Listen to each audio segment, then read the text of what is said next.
there's one thing I know how to do, it's how to tie literally everything back to Hadestown and capitalism.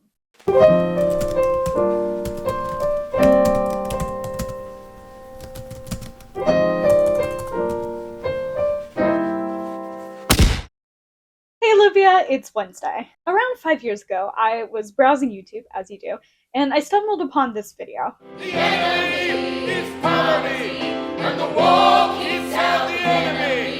And we build the wall to keep us free. That's why we build the wall. We build the wall to keep us free. For context, we were about halfway through the Trump presidency and everything that came with it, and so hearing what appeared to be a direct call-out of one of his major talking points hit hard, but also felt a little bit heavy-handed. Until I read a little bit more into the backstory of the song and found out that it had been written a decade before Trump even ran. That hit me like a truck and thoroughly convinced me that if the songwriter wasn't some sort of prophet, she was definitely a genius.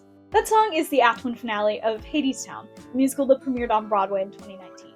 Later that summer, the full cast album came out, and I was immediately hooked. Hadestown is my favorite musical. I was so obsessed that in 2021, I planned an entire fall break trip to Washington, D.C. and dragged all my friends along just to see the opening night of the touring cast. One of my favorite things about the show is how layered it is, that even though it's based on Greek mythology, it deeply reflects our human and very modern experiences. I feel like every time I listen back to the cast album, I discover something new. In your last video, you asked me what my dream job is, and if I had to be honest, it would probably be making documentary content full time. I loved getting free reign to make basically whatever I wanted in film school, and I'm super excited to do that again with this channel, but it's definitely not the most feasible or lucrative career path. Unless Complexly wants to pay me to make a documentary travel show.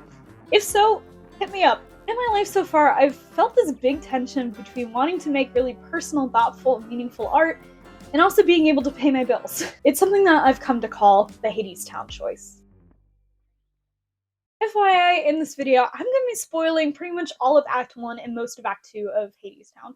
And if you don't want spoilers, please feel free to click away. I implore you to go listen to the cast album. It's really incredible, and I promise you will never look back. If you listen to the cast album, you'll understand that joke. It'd also probably be really sad. Hadestown is primarily based on the myth of Orpheus and Eurydice, but also features prominent other mythological figures such as Hades, Persephone, and Hermes in the Fates. After being introduced to the cast, singer-songwriter Orpheus kicks things off with a bang by immediately falling in love with the new girl in town and asking her to marry him.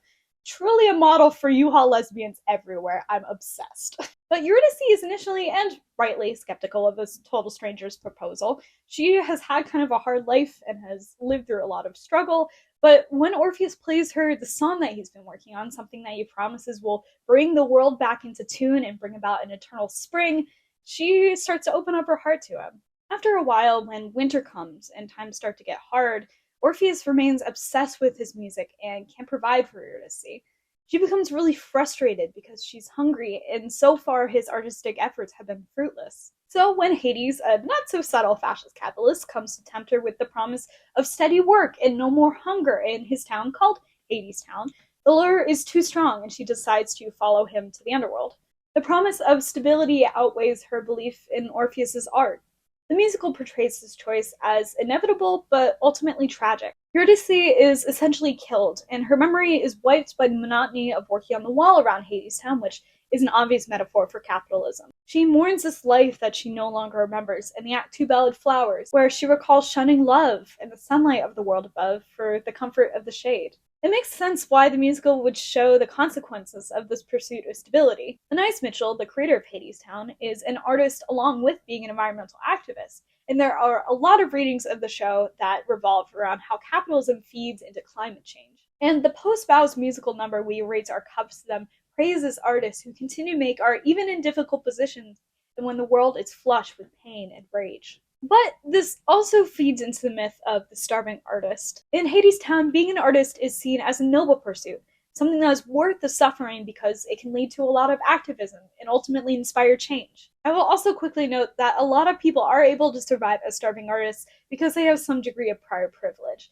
It's a lot easier to survive outside of capitalism and make art when you have existing resources, and to be fair, this is something that Hadestown addresses. Orpheus Nepo Baby confirmed? And honestly, I bought into this narrative of the starving artist for a while. I majored in film and TV production in college, and you would think that that would feed right into the starving artist pipeline. I was wholeheartedly down for this freshman year.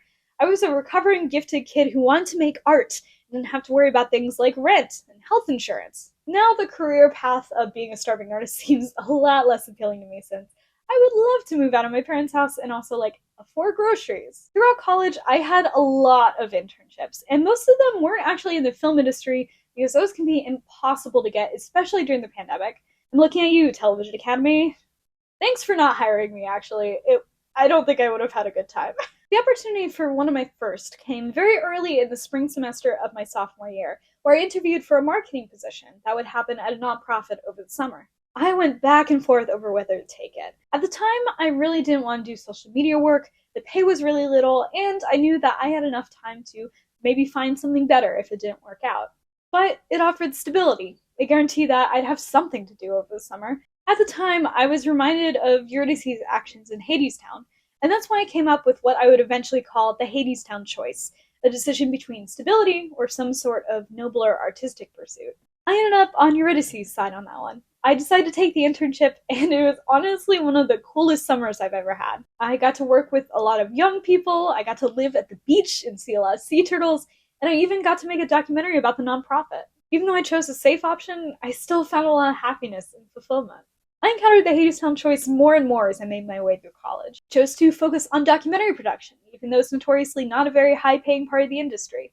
I landed an internship with a documentary production company the semester I spent in LA, but ended up taking on a second internship editing for a podcast that I honestly liked even better. I spent the summer before my senior year filming a documentary instead of having an internship or a job, but I ended up getting funding for that through academic research. And when I graduated this past May, I ended up accepting one final internship offer instead of blindly hoping that a full-time job offer would come along. I've made a mix of Orpheus and Eurydice decisions throughout my life so far, but honestly, the biggest thing I've found is that sometimes choosing stability can lead to better art, and more of it. A couple of months ago, I was talking to another senior film major at a film festival, and they were telling me how excited they were to graduate and start working on their own films instead of working on other people's projects. I was happy for them, but I had to disagree.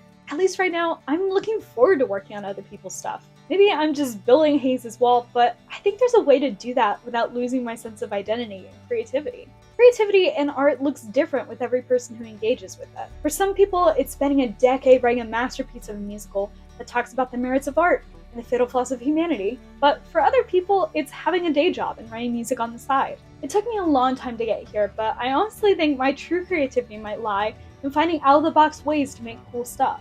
Maybe I'll never write Hadestown, but I do edit a really good YouTube video and TikTok clip, and there are people who are willing to pay for that.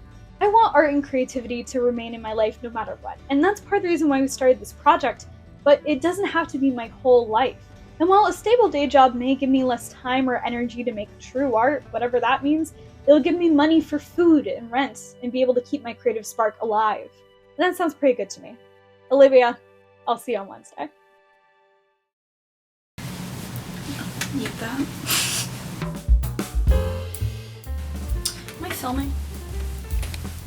Yes, I am. Okay, great. Love that for me. And being able to actually pay my bills. Laughing at my own jokes. We love it. We love it here. Fruitless. That's a good word. Capitalism. It should not be that hard to say. Oh my god. Should not be that difficult. Come on. We're gonna cut again, cut again. I can't speak. This is so hard. Why is this so difficult? I'm so sick of talking to myself. Okay, I'm done. I'm done.